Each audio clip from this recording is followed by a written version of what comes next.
Hello, dear friends, and welcome back to yet another book review from me, your humble host, Logan Albright. Today I'm talking about a haunted house novel by the Victorian English author Charlotte Riddell. And I talked about this on my recent book haul video, a book I picked up in my recent trip to the UK. It is a British Library Tales of the Weird collection. It contains two short novels by Charlotte Riddell, both involving haunted houses. And I'm going to talk about the first one today, which is called Fairy Water. It was originally published in 1873 under the title The Haunted House at Latchford, and at some point the title was changed to Fairy Water, which I find sort of strange given the nature of the novel. I want to read from the back cover and tell you what the novel was about according to the back cover. Fairy Water follows young lovers navigating their new position in society, an effort frustrated by the interruptions of a spectral house guest. Now, that is not what the book is about. It is actually quite a bad description of the book, and I'm surprised that it's on there. And this is my first clue to the quality of this edition. I want to talk about the edition a little bit. I discovered these over in England, and I thought, actually Wales, I found it in a Waterstones in Cardiff, this British Library Tales of the Weird. And I think they're awesome volumes. I really love the way that they're designed. I love that they're anthologies of kind of themed collected stories or novels around a similar theme. This is a haunted house theme, but they have many other themes. And I thought they were so cool, and I picked this one up, and I was planning to get many more. And I thought this is going to be a good thing for me to start collecting these type of books. But as you can tell, the back cover is not a very good summary, which is, not a big deal. But I also discovered and have been informed by several people that they are in the business of censoring language that doesn't conform to modern politically correct sensibilities. They remove some terms that are considered offensive nowadays. And I don't approve of that. I think it's wrong to remove language from books that you're publishing. If you're going to publish books from the 19th century, you should publish them as they were published back then, and we can accept that they were written in a different time and in a different context. Just blanking out words and changing them to protect people's feelings now, I think is a terrible idea for an organization that calls itself a library.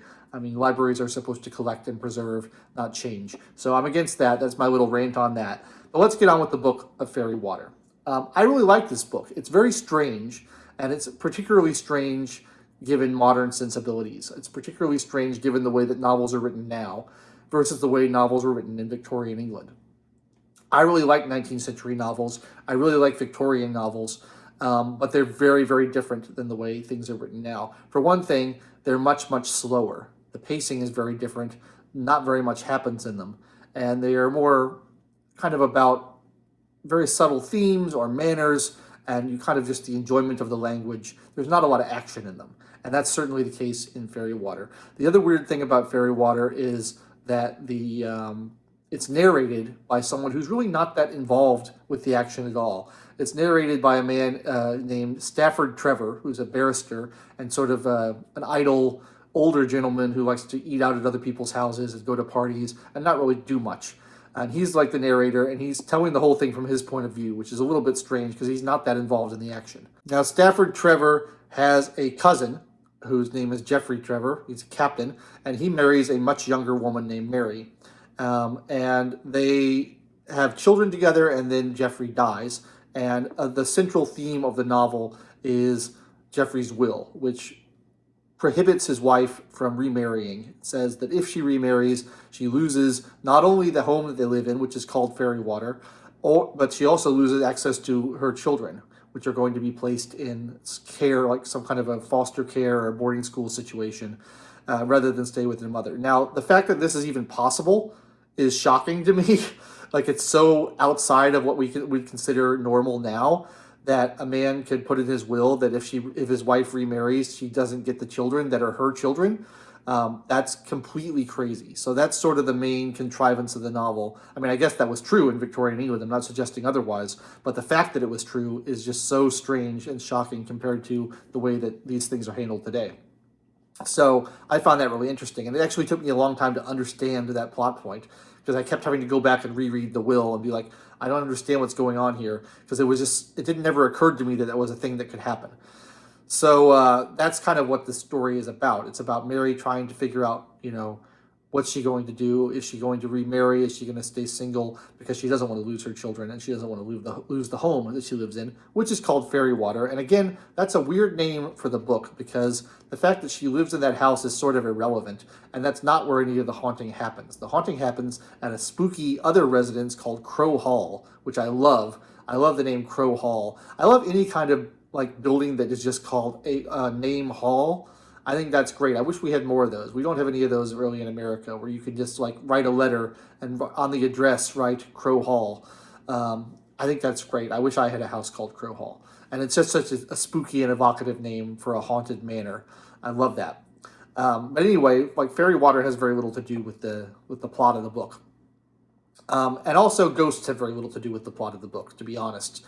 This is published under the name of Haunted Houses, and there is a haunted house. Crow Hall is in fact haunted, but the ghost doesn't show up until the second to last chapter, and is barely in it at all, and is sort of just a contrivance used to wrap up the plot and to bring everything to a tidy little resolution at the end. It isn't, and it's not about the ghost. The ghost is a plot point late in the book, and really not about the ghost at all. It's more about the will. And in the introduction to this volume, the editor talks a lot about like the financial anxieties that were characteristic of the Victorian period and how a lot of these haunted house novels dipped into these. And that's certainly the case in this novel. It's really about, money. It's about finances. It's about the state of law in Victorian England. It's about the way things were handled. And it's about that kind of, how am I going to make do for myself? Especially if you're a woman in those times, working isn't so much of an option. You have to rely on your husband's money, or you have to rely, if you're like a noble person, from some kind of a grant from the government or from your father or from something in order to live. And so like these novels are very wrapped up in that kind of theme. That's really what they're about. And so that was interesting to me because it's not something I've thought a ton about. I mean, it's sort of Dickensian, and I've read a few Dickens novels, and he's also concerned with that sort of thing. So in a time when we're used to haunted house novels being about the haunted house and not about the financial situation of the people living in the haunted house, that's quite an interesting change. So I really did, I found this book very strange and very curious and very different.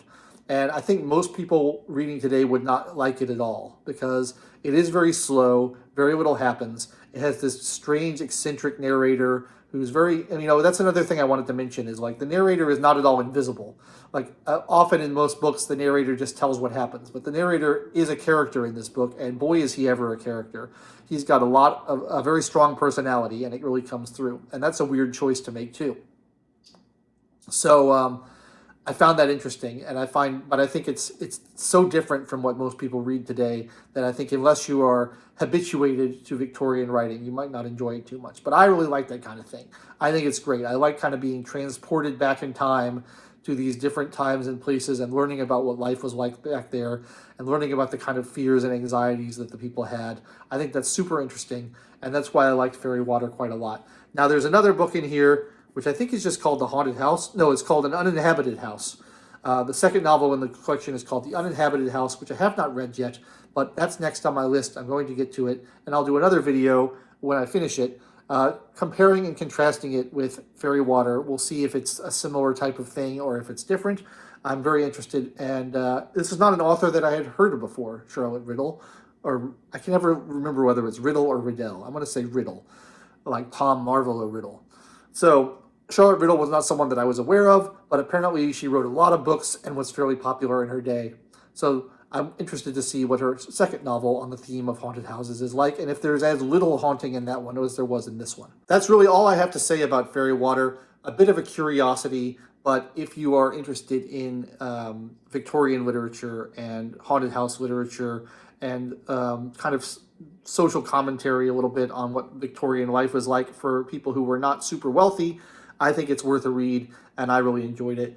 I'd be interested to know, have any of you read Charlotte Riddell? Have any of you read other volumes in this British Library Tales of the Weird section or collection? I'd love to hear more about those. Like I said, I don't think I'll be purchasing anymore because I don't like their habit of censoring. Not my thing, but they are cool. They are well designed, and I like the curation of them quite a bit.